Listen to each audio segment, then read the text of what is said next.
उठो, जागो और तब तक नहीं रुको जब तक लक्ष्य ना प्राप्त हो जाए। उठो मेरे शेरों, इस भ्रम को मिटा दो कि तुम निर्बल हो। तुम एक अमर आत्मा हो, स्वच्छंद जीव हो, धन्य हो, सनातन हो। तुम तत्व नहीं हो, ना ही शरीर हो।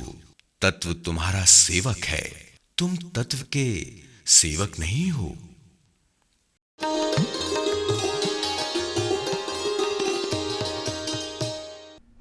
दोस्तों, किसी ने क्या खूब कहा है कि काम ऐसा करो कि पहचान बन जाए। काम ऐसा करो कि पहचान बन जाए, हर कदम ऐसा चलो कि निशान बन जाए। जिंदगी तो हर कोई काट लेता है यहाँ, जिंदगी तो हर कोई काट लेता है यहाँ। जिंदगी जियो इस कदर कि मिसाल बन जाए। नमस्कार दोस्तों, आप सभी का एक बार फिर से स्वागत, अभिनंदन आपके अपने कार्यक्रम धरती धौरारी में। मैं हूं आप सभी के साथ आपकी ही दोस्त प्रज्ञा। दोस्तों, अभी जो मैंने पंक्तियां कही वो बिल्कुल सटीक बैठती हैं उस शख्सियत के लिए जिसको आज हम इस मंच पर आपसे रूबरू करवाने वाले हैं। वो किसी भी तरह के परिचय के मोहताज नहीं है। उन्होंने अपनी मेहनत के दम पर वो मुकाम हासिल किया है जिसकी लोग सिर्फ कल्पना कर सकते हैं। वो राजस्थान विश्वविद्यालय के पूर्व कुलपति हैं और वर्तमान में बाबा आमटे विश्वविद्यालय के कुलपति हैं। तो आइए मिलकर स्वागत करते हैं डॉक्टर देव स्वरूप जी का। सर, आपका बहुत बहुत स्वागत है धरती धौरारी में। Thank you very much. Sir, सुबह का वक्त है और जब हम सुबह की बात करते हैं तो बेहद खूबसूरत होती है सुबह। आपकी सुबह का स्वागत आप किस तरह से करते हैं? सुबह का स्वागत मैं नई ऊर्जा, नए सोच और नएपन के साथ करता हूँ। मेरी दिनचर्या बहुत व्यवस्थित है और मैं सुबह व्यायाम करता हूँ, न्यूज़पेपर पढ़ता हूँ और परिवार में कुछ लोगों से बात करता हूँ, स्पेशली अपनी वाइफ से जी। और इस तरह से मेरी शुरुआत हो जाती है। सर, आज आपकी दिनचर्या में कुछ फेरबदल हुआ है। आज आप धरती धौरारी के इस मंच पर आए हैं। कैसा लग रहा है सर इस मंच पर आकर? धरती धौरारी के मंच पर आने का सिर्फ इतना फेरबदल हुआ है कि सुबह मैं सोचने लगा कि आखिर धरती धौरारी का जो प्रोग्राम है और उस प्रोग्राम की अपनी एक जो इम्पोर्टेंस है, उसका जो महत्व है, उसकी जो पहुंच है, उसका हिस्सा मैं बनने वाला हूं। तो ये मुझे खुशी थी जी। ये परिवर्तन था जी। सर, कहते हैं ना कि हम चाहे कितने भी बड़े हो जाते हैं लेकिन एक वक्त होता है बचपन का जो ताउम्र हमें याद रहता है और उम्र के उस पड़ाव पर आकर बचपन की शैतानियों को याद करके अपने आप चेहरे पर मुस्कुराहट आ जाती है। तो अगर आपके हम बचपन की बात करें तो कहाँ जन्मे हैं? देखिए, मेरा जन्म हुआ गांव बहरदोई, सादाबाद। पहले डिस्ट्रिक्ट मथुरा में था, अब वो हाथरस जिला बन गया यूपी में। अच्छा। तो वहाँ मेरा जन्म हुआ।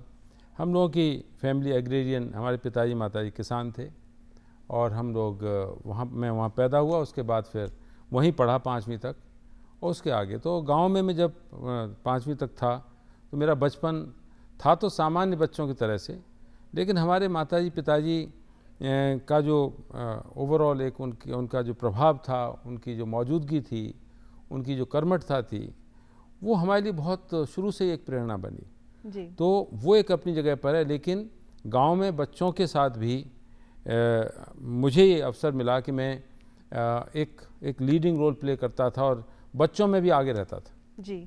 सर, उस वक्त जब आपके बचपन की हम बात कर रहे हैं, उस वक्त संयुक्त परिवार हुआ करते थे, जॉइंट फैमिलीज हुआ करती थी। उसमें दादा दादी भी हुआ करते थे, चाचा चाची भी रहते थे, ताऊ जी ताई जी और बहुत सारे बच्चे हुआ करते थे। तो उस वक्त जब जॉइंट फैमिलीज हुआ करती थी, संयुक्त परिवार हुआ करते थे, तो हमें कहीं बाहर जाकर खेलने की ज़रूरत ही महसूस नहीं होती थी। इतने सारे घर के परिवार के सदस्य होते थे, साथ में जब त्यौहार मनाते थे तो बहुत ही खूबसूरत सा माहौल हुआ करता था। सर, इस तरह की कुछ यादें जहन में हैं आपके? किस तरह बचपन में त्योहार मनाते थे, किस तरह बचपन में शैतानियां किया करते थे? नहीं, वो एक संस्कृति का हिस्सा रहा है और हम लोगों के गांव में भी, जैसे मेरे बड़े भाई थे तो बड़े भाई के नाते वो हमारे फ्रेंड भी होते थे, हमारे मेंटर भी होते थे, वही हमारे दोस्त होते थे।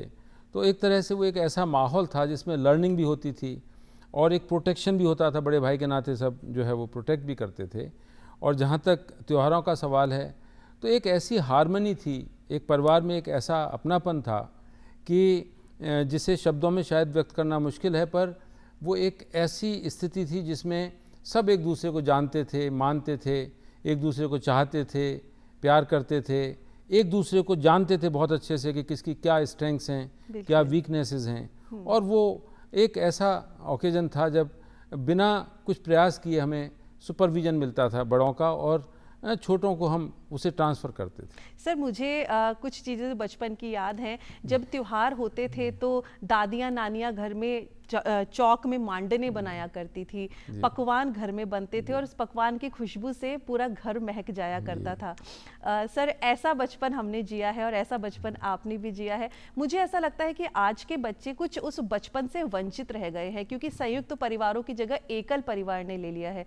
किस हद तक आप मानते हैं, क्या सही है क्या गलत है? देखिए, जो मोबिलिटी हुई है गांव से शहरों में और जॉब की तलाश में परिवार जो है छोटे हुए हैं, लेकिन मुझे याद है कि वो एक ऐसा समय था जब होली भी हमारे यहाँ पर ऑलमोस्ट एक हफ्ते मनती थी। वाह। और हमारे यहाँ तो लठ मार होली होती थी ब्रज की, हाँ आप जानते हैं। बिल्कुल। और बहुत बहुत अच्छे पूड़ियाँ, सब्जियाँ और वो कचौड़ियाँ सब बनती थी जी। और वो एक ऐसा माहौल था जिसमें गांव के सब लोग आकर खाते थे। तो उससे बड़ा सोशलाइजेशन कोई हो नहीं सकता जो हमने उस दौर में देखा है जी। और वो जो परिवार की स्थिति थी, उसकी जो वैल्यूज़ थी और उसकी जो मान्यताएं थी, वो अपने आप में एक बहुत बड़ी लर्निंग थी। दूसरों की रिस्पेक्ट करना, बड़ों की कितनी रिस्पेक्ट करते थे। जैसे जैसे हालात बदले, लोग मूव किए, मेटलिस्टिक कल्चर आए, परिवार छोटे हुए, तो निश्चित तौर पर सोच बदला, संबंधों की जो प्रकृति है उसमें बदलाव आया और अब वो चीज़ें कम हो गई। गांव में भी बहुत कम हो गई। बिल्कुल। और सर मुझे ऐसा लगता है घर में बड़े लोगों का होना बहुत ज़रूरी है, क्योंकि जो हमें संस्कार मिलते हैं वो उन्हीं से मिलते हैं हमें। नहीं, बड़े लोगों का तो होना बहुत लाजमी है, क्योंकि जो माता पिता हैं या हमारे दूसरे बुजुर्ग, हमारा गांव पूरा, हमारा गांव, कोई मामा, कोई चाचा, कोई ताऊ, कोई भाई और सब लड़के अपने साथ के, तो वो जो एक माहौल था और घर में खासकर जो बड़े, तो वो एक ऐसी लर्निंग थी, इनफॉर्मल लर्निंग, जो व्यक्ति को वास्तव में एक संतुलित व्यक्ति बनाने का रोल प्ले करती है। जी सर, परिवार की बात चल रही है तो दिल्ली से आपके भाई हमारे साथ यहाँ जुड़ गए हैं। चलिए पहले उनसे बात करते हैं, वो क्या कह रहे हैं आपके लिए। आइए। डॉक्टर देवस्वरूप मेरे छोटे भाई हैं। बचपन से ये मेधावी छात्र रहे हैं था, इन्होंने कठोर परिश्रम किया है। उच्च शिक्षा के क्षेत्र में विश्वविद्यालय अनुदान आयोग में ये कई महत्वपूर्ण पदों पर रहे हैं। वर्तमान में राजस्थान में ये दो विश्वविद्यालयों के कुलपति हैं और इससे पहले भी कुलपति रहे हैं। मुझे खुशी है कि उन्होंने अपनी निष्ठा और ईमानदारी से एक नई जगह बनाई है। शिक्षा क्षेत्र में उनका काफ़ी सम्मान है। हमारे परिवार को भी इस पर नाज है।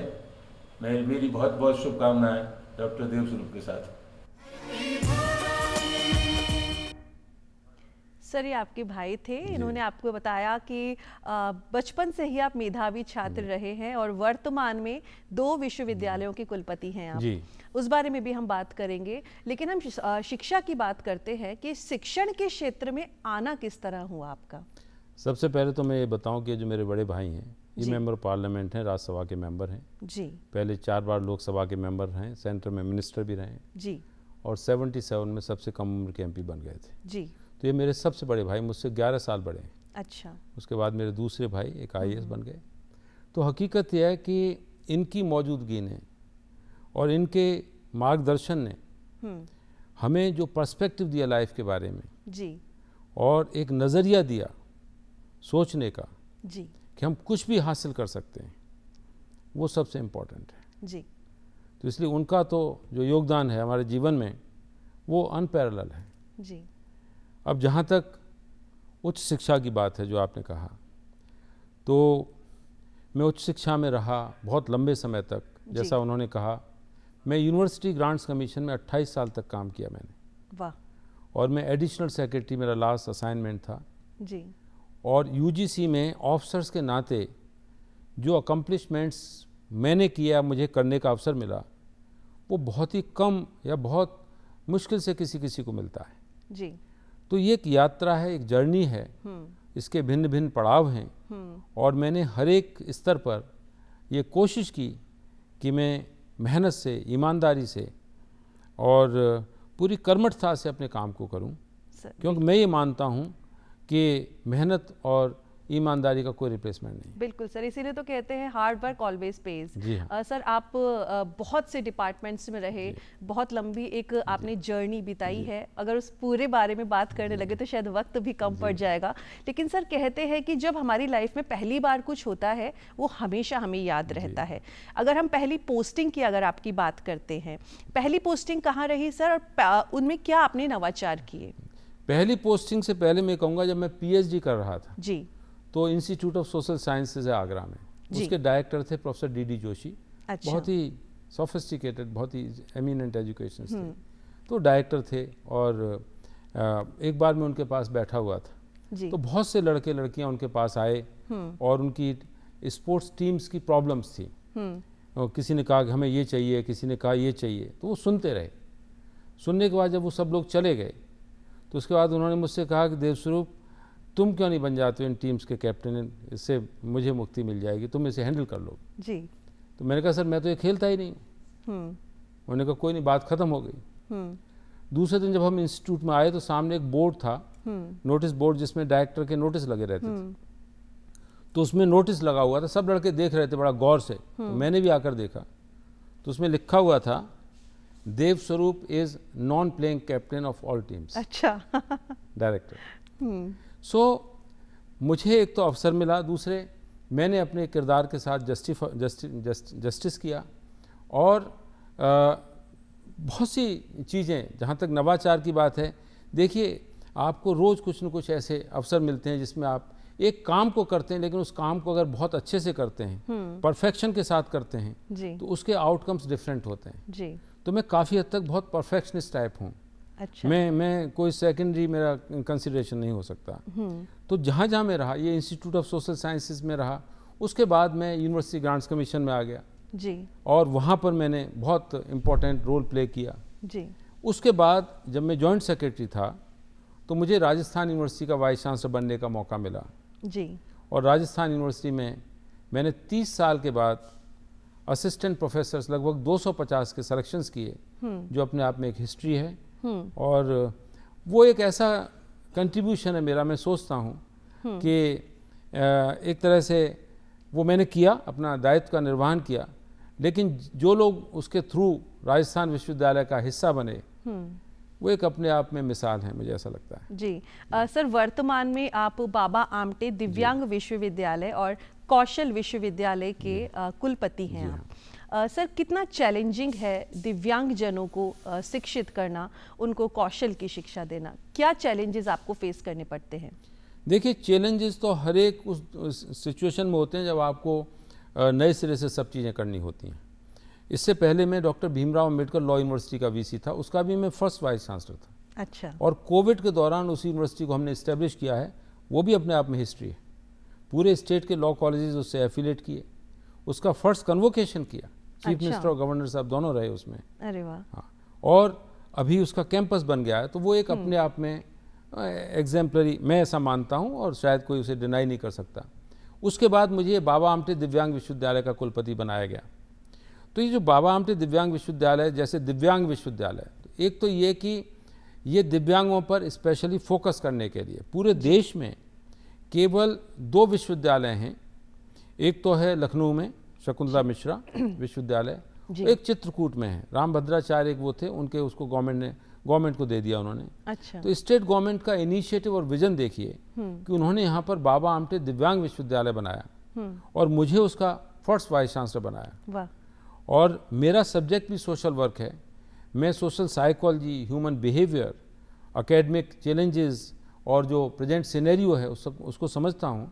तो चैलेंजेस तो ये हैं कि उस यूनिवर्सिटी को हम पहले इस्टेब्लिश करें, उसके बाद जिस पर्पज़ के लिए इस्टेब्लिश हुई है उस सेक्शन ऑफ सोसाइटी को हम केटर करें, क्योंकि ये जो दिव्यांग वाला जो मसला है ये बहुत डेलिकेट है।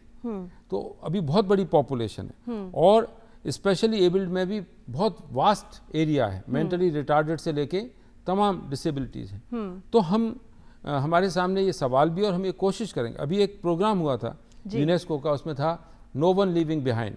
तो कोशिश है इंक्लूसिविटी की, कोशिश है कि उन लोगों को जो कहीं ना कहीं पिछड़ गए हैं, जी। उन्हें हम अपने साथ ले सकें, उनको एहसास करा सकें, महसूस करा सकें कि वो हमारे लिए बहुत इम्पोर्टेंट हैं।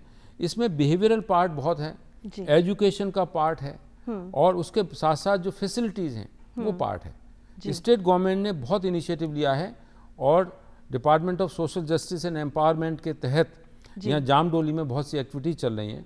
अच्छा। मेंटली रिटार्डेड लोगों के लिए हैं, जी, जी। और वहाँ पर कुछ अपना घर करके एक संस्था है, वो भी जो है उनके लिए ओल्ड एज जो डिसेबल्ड है उनके लिए घर बना रहे हैं। तो बहुत बड़ा इनिशिएटिव है और पूरे कंट्री से यहाँ पर वो आ रहे हैं स्पेशली एबल्ड। जी। मैं जानकर हैरान रह गया कि कैलकाटा और उड़ीसा के जगहों से लोग जिनके घरों में इस तरह के लोग हैं, वो ऐसी ट्रेन में उनको बिठा देते हैं जो जयपुर में आके टर्मिनेट होती है। अच्छा। और यहाँ पर वो NGOs के लोग या वॉलंटियर्स उनको ले आते हैं और उनको फेलिसिटेट करते हैं। जी। तो सवाल ये है कि ये बहुत ही वैसा टास्क है, इम्पोर्टेंट टास्क है, बहुत सेंसिटिविटी इसमें इन्वॉल्व है, लेकिन हमारे लिए कोई असंभव नहीं, हम कर देंगे। बिल्कुल सर, सेंसिटिविटी बहुत ज़रूरी है। इसके साथ साथ प्रज्ञा जी, जी। आपने कौशल विश्वविद्यालय की बात कही। इसका नाम पहले राजस्थान ILD स्किल्स यूनिवर्सिटी था। अच्छा। लेकिन बाद में इसका नाम कर दिया विश्वकर्मा कौशल विश्वविद्यालय, विश्वकर्मा स्किल्स यूनिवर्सिटी। जी। उसका मेरे पास लगभग 10 महीने से एडिशनल चार्ज है। अच्छा। तो पूरे स्टेट के जितने भी स्किल एजुकेशन के इंस्टीट्यूशन हैं वो उससे एफिलेटेड हैं, और उसको हमने सबको ऑर्गेनाइज किया, डिफाइन किया, और अभी 26 जुलाई को उसका फर्स्ट कन्वोकेशन किया, जिसमें गवर्नर साहब थे, कंसर्न मिनिस्टर थे, और 590 जो ग्रेजुएट्स हैं उनको हमने डिग्री दी। वाह। तो सवाल यह कि अगर आप काम करना चाहें और प्रॉब्लम्स को समझकर स्ट्रेटजिक प्लानिंग के तहत आगे बढ़ना चाहें, जी, तो रोज चैलेंजेस हैं, रोज अकम्पलिशमेंट्स हैं, और रोज एक सेटिस्फेक्शन भी है कि आपने अपने किरदार को, अपनी जिम्मेदारी को अच्छे से निभाया। बिल्कुल सर, किरदार को जिंदा रखना बहुत ज़रूरी है, और आपसे बातें और भी जारी रहेंगी, लेकिन आपके एक बहुत अच्छे मित्र हमसे यहाँ जुड़ गए हैं। नाम हम बाद में बताएंगे, ये एक सरप्राइज है। चलिए देखते हैं वो क्या कहते हैं, आइए।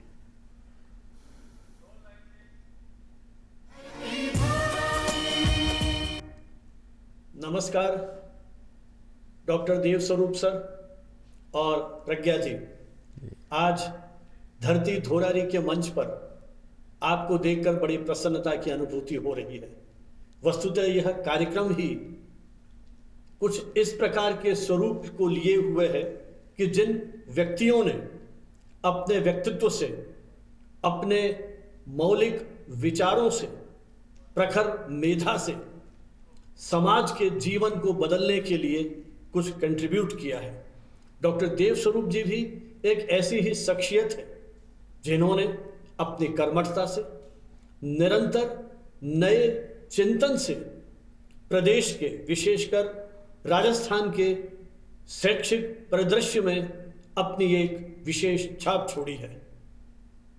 प्रदेश के 4 प्रमुख विश्वविद्यालयों के कुलपति के रूप में आपने जिस तरह से देश की शैक्षिक नीतियों की क्रियान्विति के साथ साथ विद्यार्थी केंद्रित शिक्षा व्यवस्था को लागू करने की दिशा में जो प्रयत्न किए हैं, क्योंकि आपके पास विश्वविद्यालय अनुदान आयोग का एक समृद्ध अनुभव साथ में था, तो एक कुशल प्रशासक के रूप में, शैक्षिक प्रशासक के रूप में, समाज वैज्ञानिक के रूप में जिस तरह से आपने निरंतर अपनी क्षमताओं का उपयोग करते हुए पूरे विद्यार्थी, शिक्षक और अशैक्षणिक वर्ग का विश्वविद्यालय के नेतृत्व किया है। सर, ये आपके मित्र थे संजीव भानावत जी, और इन्होंने बताया कि आप एक कुशल प्रशासक हैं और नए नए नवाचार करके समाज में परिवर्तन लाने की कोशिश करते हैं। और सर, एक बात और मैं कहना चाहूँगी, ये मेरे भी गुरु रहे हैं और इनके सानिध्य में मैंने पढ़ाई करी है, तो इस मंच के माध्यम से मैं सर को नमस्कार करती हूँ, प्रणाम करती हूँ। सर, हम बात कर रहे थे समाज के चैलेंजेस की। समाज में जो असमानताएं हैं, रूढ़िवादिताएं हैं, उनको किस तरह से हम कम कर सकते हैं? ख़त्म करना शायद थोड़ा मुश्किल रहेगा, लेकिन अगर हम कम भी कर देते हैं, क्योंकि आप खुद एक रूरल बैकग्राउंड से आते हैं, ग्रामीण परिवेश से आते हैं, तो शायद आप इस बात को अच्छे से समझ सकते हैं कि कितनी असमानताएं हैं हमारे समाज में, तो किस तरह से हम उनको कम कर सकते हैं। जी प्रज्ञा, पहले तो भानावास साहब का आभार, वो मेरे साथ हम लोगों ने साथ में काम किया है। और जब हमने राजस्थान विश्वविद्यालय का स्थापना दिवस मनाया था जी, तो भानावत साहब ने एक एग्जीबिशन लगाई थी, और वो एग्जीबिशन अपने आप में बहुत ही अनपैरेलल थी जी, पूरे शहर से हमने फ़ोटोज़ मांगे थे जी, और बहुत बड़ी तादाद में फ़ोटोज़ आए थे जिसमें राजस्थान विश्वविद्यालय शुरू में कैसे बना है जी, उसकी एग्जीबिशन लगाई थी। उसमें गवर्नर आई थी मागे टलवा जी जी, और मीरा कुमार उस समय स्पीकर थी लोकसभा की। जी, तो वो खुद बहुत ही क्रिएटिव और बहुत ही एनर्जेटिक पर्सन हैं, बिल्कुल। और मैं बहुत उनका आभारी हूँ कि वो मेरे बारे में ऐसा सोचते हैं। जहाँ तक आपने एक सामाजिक जो स्थिति है उसके बारे में कहा, देखिए जो विश्वविद्यालय हैं या शिक्षण संस्थाएं हैं, जी, ये वो स्थान हैं जहाँ पर जो युवा है वो शिक्षा पाए और शिक्षा के साथ साथ एक बेहतर इंसान बने। बिल्कुल, राइट। अब उसमें क्या है कि जब वो आता है तो वो समाज के भिन्न भिन्न भागों से आ रहा है। बिल्कुल, राइट। तो वो अपने साथ उसकी अपनी लीगेसी ला रहा है, तो वो उसके व्यवहार में परिलक्षित होती है। बिल्कुल, तो रातों रात उसे बदलना तो बहुत मुश्किल है, लेकिन जो समाज की रूढ़िवादिता है, चाहे वो जाति व्यवस्था है, जी, चाहे किसी भी कारण से, देखिए ये सब साइंटिफिकली प्रूव्ड नहीं है, ये तो मैन मेड है, जी, लेकिन कहीं ना कहीं ये सदियों की जो वास्तविकता है, जो वास्तविकता बन गई है, उसके चलते समाज में इस तरह का माहौल बन गया है जी, कि हम लोगों का आकलन उनके जाति, धर्म या उनकी सामाजिक जो बैकग्राउंड है उसके आधार पर करते हैं। लेकिन मैं ये मानता हूँ कि अभी भी जो एजुकेशनल इंस्टीट्यूशंस हैं वो बहुत इम्पोर्टेंट रोल प्ले कर सकते हैं, और टीचर से बड़ा तो कोई ट्रांसफॉर्मर कोई है ही नहीं जो ट्रांसफॉर्म कर सके स्टूडेंट्स की लाइफ को। लेकिन अफसोस की बात यह है कि टीचर्स का भी माइंडसेट काफ़ी हद तक उस तरह का है।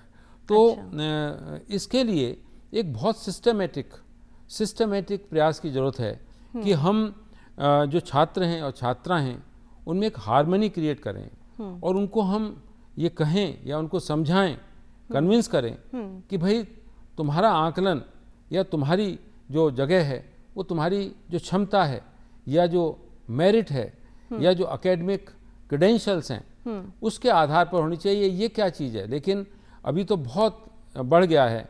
अभी स्टूडेंट्स के इलेक्शंस होते हैं, उसमें भी कास्ट प्रोमिनेंट हो गई, इलेक्शंस में तो कास्ट प्रोमिनेंट हो गई, और मैं ये देख रहा हूँ कि ये फिनोमेना इतना ज़्यादा प्रबल हो रहा है कि इससे मेरे जैसे व्यक्ति को तो थोड़ी सी बेचैनी इस बात को होती है कि हम किस दिशा में जा रहे हैं।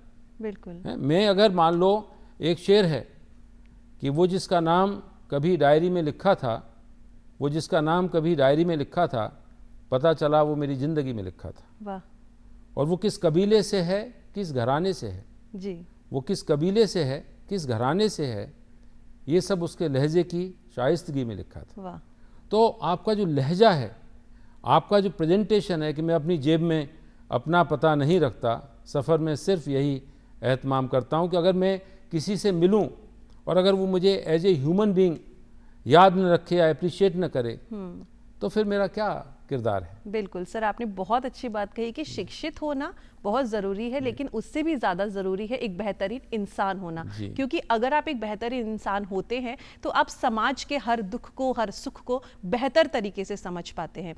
सर, इसमें एक बहुत इंपॉर्टेंट रोल प्ले करता है, एम्पावर होना बहुत ज़रूरी है, चाहे वो महिला हो चाहे वो पुरुष हो, लेकिन उसको एम्पावर होना बहुत ज़रूरी है। तो सर, ऐसे क्या माध्यम हो सकते हैं कि हम पुरुषों को चाहे महिलाओं को एम्पावर कर सकें? देखिए, एम्पावरमेंट तो ओवरऑल पर्सनैलिटी का एक प्रेजेंटेशन है जी, कि हमारा व्यक्तित्व, और व्यक्तित्व में हमारा व्यवहार है जी, हमारा कम्युनिकेशन है, हमारी कॉम्पिटेंस है, तो उसके लिए हमें मेहनत करनी पड़ती है। राइट। तो जो यूथ है उससे अगर एम्पावर होना है तो वो पहले अपने आप को विजिट करे, रिविजिट करे, अपने आप को जाने। जी, हर एक इंडिविजुअल की अपनी यूनिकनेस है, जी, उसकी कुछ क्षमताएं हैं, कुछ कमियां हैं, लेकिन हमारे अंदर ये भी क्षमता है कि हम ये जान सकते हैं कि हमारे अंदर कौन से ऐसे एरियाज हैं जिसको हमें इम्प्रूव करने की ज़रूरत है। बिल्कुल तो जो यूथ है और उसमें टीचर का और यूनिवर्सिटी और इंस्टीट्यूशंस का बहुत बड़ा रोल है जी। लेकिन अभी क्या हो रहा है कि personal counselling, personal interactions, close interactions वो थोड़े से कम हुए हैं, कनेक्ट थोड़ा सा वीक हुआ है। अगर मेरे संपर्क में कोई अगर आए तो मैं ये कह सकता हूँ कि मैं शायद उसकी पर्सनैलिटी को कम्प्लीटली चेंज कर सकता हूँ जी। क्योंकि मैं, और उसके लिए मुझे ये नहीं करना है कि मैं उसे कुछ दे दूंगा या कुछ कर दूंगा, लेकिन मैं उसे ये एहसास करा सकता हूँ कि वो अगर मेहनत करे और व्यवस्थित तरीके से प्रयास करे तो वो कुछ भी कर सकता है। बिल्कुल। हम लोग सिविल सर्विसेज के इंटरव्यूज़ लेते हैं, IAS वालों के इंटरव्यूज़ लेते हैं, हम देखते हैं बहुत से लड़के लड़कियां जो UPSC में आते हैं इंटरव्यू देने, क्या है बहुत ऑर्डिनरी पर्सनैलिटी के लोग हैं, लेकिन वो टाइम, एनर्जी और रिसोर्सेज का मैनेजमेंट प्रॉपर तरीके से करते हैं। एग्ज़ाम को दिमाग में रख के एग्ज़ाम देते हैं, उसकी तैयारी करते हैं। तो कौन सी चीज़ है जो संभव नहीं है? तो एम्पावरमेंट के लिए केवल आउटसाइड एफर्ट्स चाहे गवर्नमेंट कर रही है, समाज में भी बहुत से हो रहे हैं, लेकिन ये बात सही है कि अगर हम किसी भी यूथ को एक्सपेंशन के लिए, उसके प्रॉपर तरीके से परफॉर्मेंस करने के लिए उसे एनकरेज करें, उसे एनेबलिंग एनवायरनमेंट दें तो वो कर सकता है। अभी स्किल यूनिवर्सिटी में जो बच्चे हमारे आ रहे हैं सबके सब प्लेसमेंट पा रहे हैं। तो वो स्किल एक पर्टिकुलर, अभी हमारा जो ग्रेजुएट है, पहले क्या था जब मैं UGC में था तो एक एम्फेसिस होता था ग्रॉस एनरोलमेंट रेशियो बढ़ना चाहिए, केवल 10% था। तो उसके बाद ये हुआ डेवलप्ड नेशंस में बहुत ज़्यादा है, अभी 27-28% हो गया ग्रॉस एनरोलमेंट रेशियो, यानी कि 18 से 23 ईयर्स का जो एज ग्रुप का यूथ है उसमें से कितना बच्चा हायर एजुकेशन में जा रहा है। अच्छा। तो वो 27-28% हो गया। गर्ल्स आर इक्वली उसी नंबर पे हैं जी। लेकिन अभी क्या हुआ कि क्वालिटी सफ़र कर गई। अब वो एजुकेशन तो पा रहे हैं, ग्रेजुएट तो हो रहे हैं, लेकिन उनकी एम्प्लॉयबिलिटी नहीं है। क्वांटिटी के साथ क्वालिटी भी अच्छी होनी चाहिए। 70% से ज़्यादा जो हमारा यूथ है, जो ग्रेजुएट है, एजुकेटेड है, वो एम्प्लॉयबल नहीं है। अच्छा, एम्प्लॉयबिलिटी अब आ गई इशू। पहले क्या होता था कि एजुकेशन इंस्टीट्यूशंस में एम्प्लॉयबिलिटी पे फोकस नहीं था।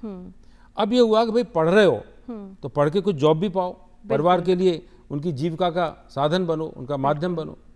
तो अभी चीज़ें बदली हैं। उसके बदलने के साथ साथ एक तो देखो हमारा देश इतना बड़ा है, पॉलिसी के बहुत सारे डुप्लीकेशंस हैं, पॉलिसी के इम्प्लीमेंटेशन के बहुत से इश्यूज हैं, यूनिवर्सिटी ग्रांट्स कमीशन की खुद की जो रीच है वो भी बहुत देर तक कई बार पहुंच पाती है। दूसरे हमारे यहाँ पब्लिक इंस्टीट्यूशंस जो हैं, पब्लिक यानी गवर्नमेंट इंस्टीट्यूशंस, उनकी प्राथमिकताएं भिन्न हैं, प्राइवेट इंस्टीट्यूशंस की प्राथमिकताएं भिन्न हैं। तो लेकिन गवर्नमेंट ऑफ इंडिया की और समाज की प्राथमिकता सिर्फ ये होनी चाहिए कि समाज में एक हार्मनी बने, यूथ में कॉन्फिडेंस आए, वो अपने आप, अब देखिए कोचिंग करते हैं बच्चे और या इस तरह की कंपटीशन का तैयारी करते हैं, कॉन्फिडेंस लूज कर जाते हैं, आत्महत्या कर लेते हैं। तो ये कोई सॉल्यूशन नहीं है, क्योंकि मैं ये मानता हूं कि कोई भी यूथ वो अपनी जीविका चला सकता है, अपनी जगह बना सकता है। एक छोटा सा एग्जांपल बताता हूँ कि मैं एक बार कर्नाटक में गया जी। वहाँ चित्रदुर्गा एक जगह है। अच्छा। तो वहाँ पर एक ऑटोनोमस कॉलेजेस से उसकी गवर्निंग बॉडी का मेंबर था। तो मैं वहाँ गया तो my son was also accompanying because he was in Bangalore. तो वो ही वेंट टू दैट, वहाँ पर एक किला है। तो ये उन्होंने मुझे बताया, फिर बाद में मैंने देखा। तो उस किले में क्या हुआ कि एक लड़का जो स्पेशली एबल्ड था, यानी कि डिसेबल्ड था, वो घर में उसे रोज ये कहते थे कि अरे इससे तो ये कहीं मर जाए तो अच्छा है, ये बोझा है। तो एक दिन वो उस किले में गया और उसने सोचा कि मैं सबसे ऊपर जाकर कूद जाऊंगा और आज मैं मर जाऊंगा, राइट। नतीजा ये हुआ कि जब वो चढ़ने लगा तो वहाँ बहुत सारे लोग थे। तो जब वो ऊपर चढ़ गया तो लोगों ने तालियां बजाईं, अच्छा, और पैसे डाले उसके। तो वो हैरान रह गया। आज वो दुनिया का टॉप रॉक क्लाइंबर है। वाह, आप सोचिए, बहुत बढ़िया। तो अगर आप अपनी क्षमताओं को समझें और समाज को थोड़ा सा सेंसिटिविटी के साथ यूथ को रिकॉग्नाइज करना चाहिए। जी सर, कहने का मतलब ये है कि क्वांटिटी से ज़्यादा क्वालिटी पे हम ध्यान दें, खुद को एम्पावर करें, खुद की क्षमताओं को बढ़ाएं, और इन सब में भागीदारी निभा सकती हैं स्किल्स। स्किल को हम अगर डेवलप करते हैं, चाहे वो किसी भी फील्ड में हो। मुझे सर एक बात याद आती है, किसी ने मुझे कहा था कि भले ही आप गलत बोल रहे हो, किसी भी सवाल का उत्तर आप गलत दे रहे हो, लेकिन अगर कॉन्फिडेंस से दोगे तो वो गलत उत्तर भी सही लगता है। तो सर ये मुझे बात हमेशा याद रहती है, चाहे मैं गलत भी बोल रही होती हूँ तो भी मैं उसको बिल्कुल कॉन्फिडेंस से बोलती हूँ।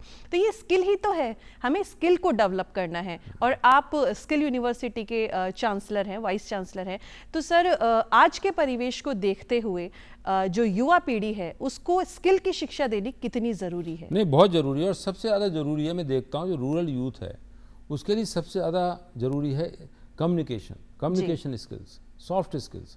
अभी ऑल इंडिया स्किल रिपोर्ट आई है, उसमें इस बात पे बहुत जोर दिया गया है। और नए नए जो माध्यम आ रहे हैं, एक तो स्किल में क्या है कि कन्वेंशनल माध्यम है कि जैसे मान लीजिए कोई ज्वेलर है, उसका बच्चा ज्वेलर बनेगा, कोई कारपेंटर है उसका बनेगा। ये ट्रेडिशनल हमारे देश में, समाज में वो रहे हैं स्किल के एरियाज, लेकिन इसके अलावा नए एरियाज भी इमर्ज कर रहे हैं। तो हमारे यूथ में अट्रैक्शन आया है उसके प्रति, और मुझे लगता है कि अभी जैसे बजट में भी स्किल की बात कही गई है और गवर्नमेंट्स भी इसको प्राथमिकता दे रही हैं। देखिए, ऐसा है कि समय लगता है इन चीज़ों को करने में, क्योंकि हमारे यहाँ सिस्टम जो है वो काफ़ी टाइम कंज्यूमिंग है। बिल्कुल। तो पर मुझे ये उम्मीद है कि जो स्किल एजुकेशन है उसके माध्यम से, अभी देखिए जो हमारा यूथ है उसमें केवल 7% यूथ है जो स्किल्ड है, फॉर्मली और इनफॉर्मली। जी। आप सोचिए तो कितना बड़ा चैलेंज है गवर्नमेंट्स के लिए, एनजीओज के लिए। फिर उसके बाद उनकी एम्प्लॉयबिलिटी का सवाल है। तो ये एरिया है जहाँ पर हमें कंटिन्यूस वर्क करने की ज़रूरत है, वरना ये जो हमारा यूथ है, हम कह रहे हैं कि हमारा यंग नेशन है, तो ये जो डिविडेंड के बजाय ये बहुत बड़ी लायबिलिटी बन सकती है हमारा जो यूथ है। तो इसलिए गवर्नमेंट और जो भी इस तरह की संस्थाएं हैं और एजुकेशनल इंस्टीट्यूशंस, वो केवल ये इंश्योर न करें कि स्किल दे के उन्हें जॉब ही मिले, अगर वो पर्सनैलिटी डेवलपमेंट पे वर्क करते हैं यूथ के, तो वो कहीं ना कहीं अपनी जगह बना सकता है। So there is a need to empower a youth कि वो अपने आप पे एतबार करे, बिल्कुल खुद पे कॉन्फिडेंस करे। सबसे बड़ी प्रॉब्लम यह है कि वो अपने आप पे उसे यकीन नहीं है। जी सर, मतलब सबसे ज़्यादा ज़रूरी ये है कि हम खुद पर एतबार रखें। जी सर, और भी बातें आपसे करेंगे, बातों का सिलसिला जारी रखेंगे, लेकिन एक गेस्ट हमारे साथ जुड़ गए हैं। चलिए देखते हैं पहले वो क्या कहते हैं, फिर और भी बहुत सारी बातें करेंगे। जरूर आइए।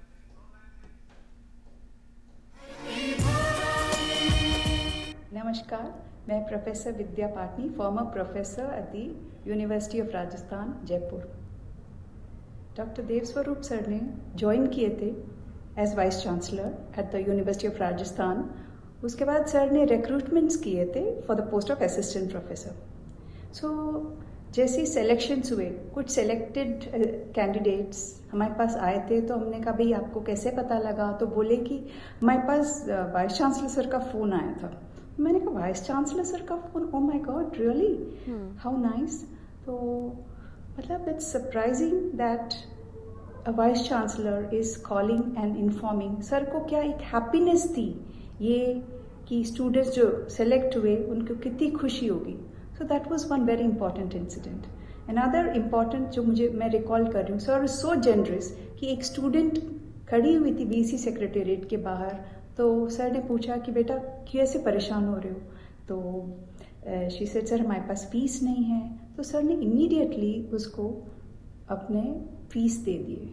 And another very important thing is sir हर एक को नेम से जानते थे and he is able to build consensus among diverse stakeholders because of that. और एक बार ऐसा इंसिडेंट हुआ कि सर ने बोला कि मतलब मीटिंग ले रहे थे सर, तो he just we had some doubt. Sir ने इमीडिएटली कंसर्न्ड ऑफिशियल को फोन करके और उस डाउट को वहीं क्लैरिफाई कर लिया। And he never keeps anything pending. All his decisions are very quick and immediately executed also. And sir is a very, very hard-working person, and this is what I would like to say. Thank you very much. Sir, ये आपकी मित्र थी, इन्होंने बताया कि आप हमेशा विद्यार्थियों के साथ रहते हैं, उनके भविष्य को बेहतर बनाने की कोशिश करते हैं। और सर ऐसा कहते हैं कि जब हम एक मुकाम पर पहुंच जाते हैं ना, तो उस मुकाम पर पहुंचने के पीछे भी एक बहुत लंबी दास्तां होती हैं, बहुत सारे लोग हमारे साथ जुड़े होते हैं, और कहते हैं कि अकेला ही चला था जानिबे मंजिल की ओर, लोग मिलते गए, कारवां बनता गया। तो इस कारवां में कौन कौन लोग आपके साथ शामिल हैं, परिवार का कितना सहयोग मिला, किन को धन्यवाद कहना चाहेंगे? ये मंच आप ही के लिए है। थैंक यू प्रज्ञा। सबसे पहले तो विद्या जी खुद बहुत ही एमिनेंट एजुकेशनिस्ट हैं, बहुत अच्छी प्रोफेशनल हैं।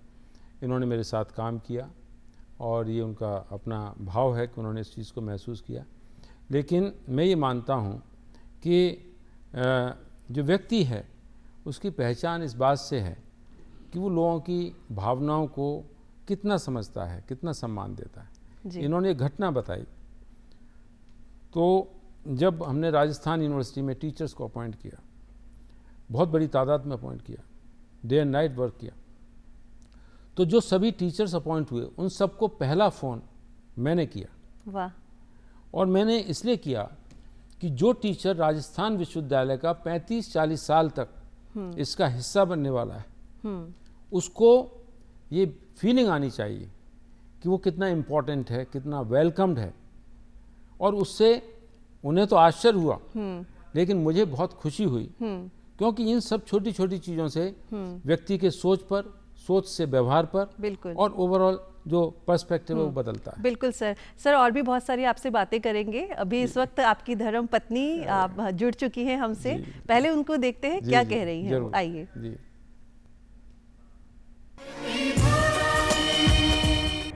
नमस्कार, मैं डॉक्टर निरुपमा सिंह पत्नी हूँ डॉक्टर देव स्वरूप जी की। साथ साथ मैं उत्तर प्रदेश सरकार में स्वास्थ्य सेवाओं में एज सीनियर कंसल्टेंट कार्यरत हूँ।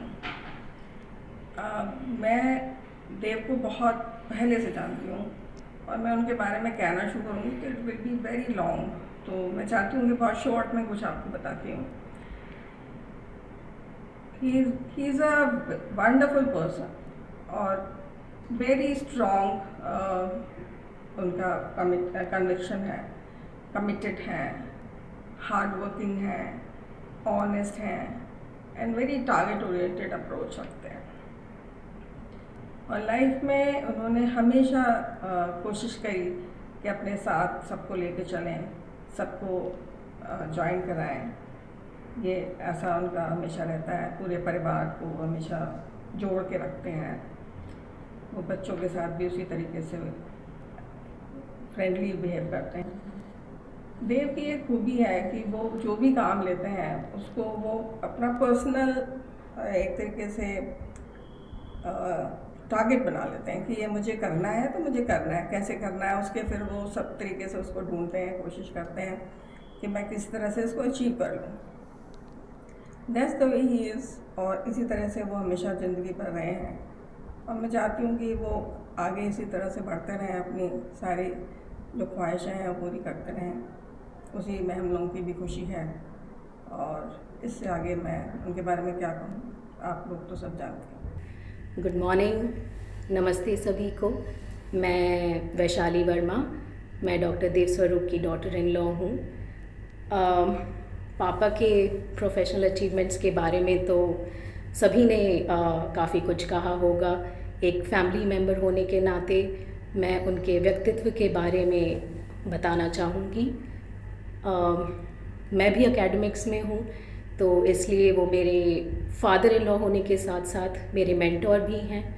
उनसे बहुत कुछ सीखा है मैंने, उनकी बातों से नहीं, उनके बोलने से नहीं, उनके समझाने से नहीं, लेकिन उनके एक्शंस को देखकर। वो समझाते कम हैं और उनको देखकर बहुत कुछ उनसे सीखा जा सकता है। He is very passionate, energetic and sincere and positive about his work and for that matter हर चीज़ के लिए पापा बहुत ही पॉजिटिव रहते हैं और उनको देखकर ऐसा लगता है कि हम भी उनसे कुछ सीख पाएँ, जबकि मैं बहुत कम इम्प्लीमेंट कर पाती हूँ और उनकी सारी कैरेक्टरिस्टिक्स को, उनके सारे ट्रेट्स को, लेकिन पूरी कोशिश करती हूँ कि उससे कुछ भी थोड़ा सा अगर मैं उससे फॉलो करूँ तो बहुत आगे जा पाऊँगी।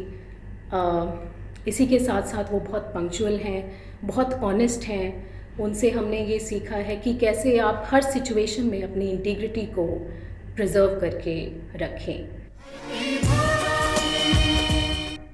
तो सर, ये आपके परिवार के सदस्य थे। आपकी धर्म पत्नी ने बताया कि आप हर रिश्ते को बड़ी पारदर्शिता के साथ निभाते हैं, हर रिश्ते में ऑनेस्ट हैं। और आपकी डॉटर इन लॉ ने कहा कि हम अपने पापा को देखकर ये सोचते हैं कि काश हम भी इनके जैसे बन सके। और शायद सर मैं भी और हमारे दर्शक भी यही सोच रहे होंगे कि काश आपके जैसे हम बन सके। और बहुत सी और बातें करने का दिल कर रहा है, लेकिन समय की भी कुछ सीमाएं होती है। समय की सुइया कह रही है बस अब यही रुक जाइए। लेकिन मुझे कुछ बोलना पड़ेगा। जी सर। स्पेशली मेरी वाइफ के बारे में। जी जी। क्योंकि हमने खुद शादी की, वो डॉक्टर हैं, गायनेकोलॉजिस्ट हैं। जी। और हकीकत ये है कि मेरे इस जर्नी में जी निरुपमा का बहुत बड़ा योगदान है। She is very very compose और बहुत ही सेंसिबल और ऐसी पार्टनर हैं जिसकी वजह से शायद मैं इस जर्नी को पूरा कर पाया। जी। और मैं ये भी कहूँगा कि निरुपमा की मौजूदगी एक दिशा है, एक विश्वास है। और मुझे लगता है कि इन सब से जुड़ के मैं भी पूर्ण हो गया। सर, इसलिए कहते हैं कि हर एक कामयाब आदमी के पीछे एक औरत का हाथ होता है। शायद आपकी ज़िंदगी में वही औरत मैम है। सर, आप एक शेर मैं सुनाऊंगा इससे। जी सर। एक शेर है जॉन एलिया का कि मेरा मिसालिया मुझे जी अब तक न मिल सका। जी। मेरा मिसालिया मुझे अब तक न मिल सका, मेरा मिसालिया मुझे अब तक न मिल सका। जी। जर्रे को आफताब बनाता रहा हूँ मैं। वाह, बहुत बढ़िया। तो जर्रे को आफताब बनाता हूँ। जी सर। और इसी तरह से आप आगे बढ़ते रहे, हमारी भी शुभकामनाएं आपके साथ है। आज आप इस मंच पर आए, आपका बहुत बहुत धन्यवाद। और अब दर्शकों से भी विदा लेना चाहेंगे। उम्मीद करते हैं धरती धौरारी का ये अंक आपको अच्छा लगा होगा। ऐसे ही किसी खूबसूरत सफर में फिर आपसे मुलाकात होगी। तब तक के लिए आज्ञा दीजिए प्रज्ञा को। नमस्कार।